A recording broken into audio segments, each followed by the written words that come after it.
여러분, 성경 창세기 6장, 7장, 8장에 보면요, 노아의 홍수 사건이 나옵니다.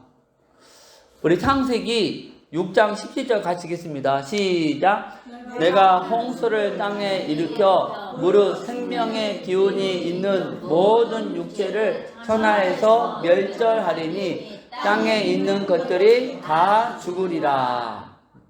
그런데 이 홍수 사건은요, 천지 창조 이후 1656년이 지난 후에 있었던 사건입니다. 그리고 예수님이 탄생하기 2348년 전에 있었던 사건이에요. 그런데 중국 사람들이 지금 한자를 사용하고 있잖아요. 한자. 그런데 그 한자의 기원 연대가 언제쯤이냐면은 여기 약 2000 기원전 2400년쯤이라고 추정하고 있습니다. 그러니까 노아의 홍수 연대와 거의 비슷해요. 바벨탑 사건 이후에 인류가 전 세계로 터졌잖아요. 그래서 일부는 아프리카 쪽으로, 또 일부는 유럽 쪽으로, 또 일부는 아시아 쪽으로 갔는데, 여기가 중국이잖아요.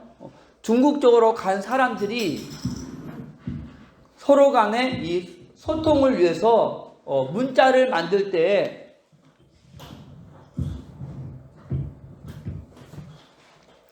서로 간의 소통을 위해서 이 문자를 만들 때 조상으로부터 들은 이야기들을요, 그림으로 그려서 문자를 만들었습니다.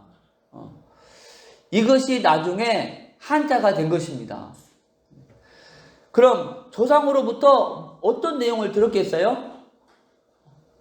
당연히 에덴 동산 이야기, 아담과 하와, 또 선악과 따먹은 사건, 노아의 대홍수 심판 등을 들었겠죠. 그렇죠? 그래서 한자 속에 이 창세기의 내용이 담겨 있다는 것은요, 아주 설득력이 있는 말이다. 아멘? 자, 그리고 중요한 거, 홍수 심판을 경험한 이 노아의 아들 중에 이 셈이 있거든. 셈이 홍수 이후에요, 502년을 더 살았어요. 우리 창세기 11장 10절에서 11절 같이 읽겠습니다. 시작.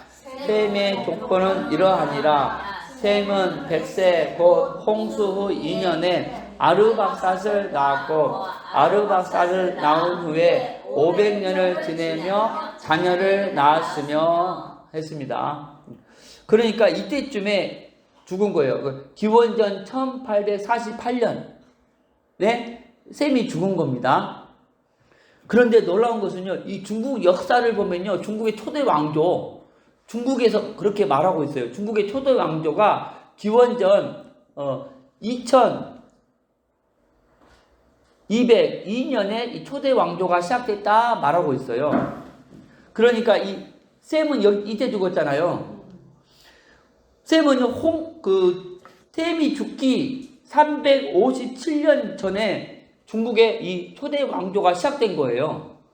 그러니까 중국의 초대 왕조가 셈이 죽는 것보다 더 빨리 시작돼서 무려 357년이나.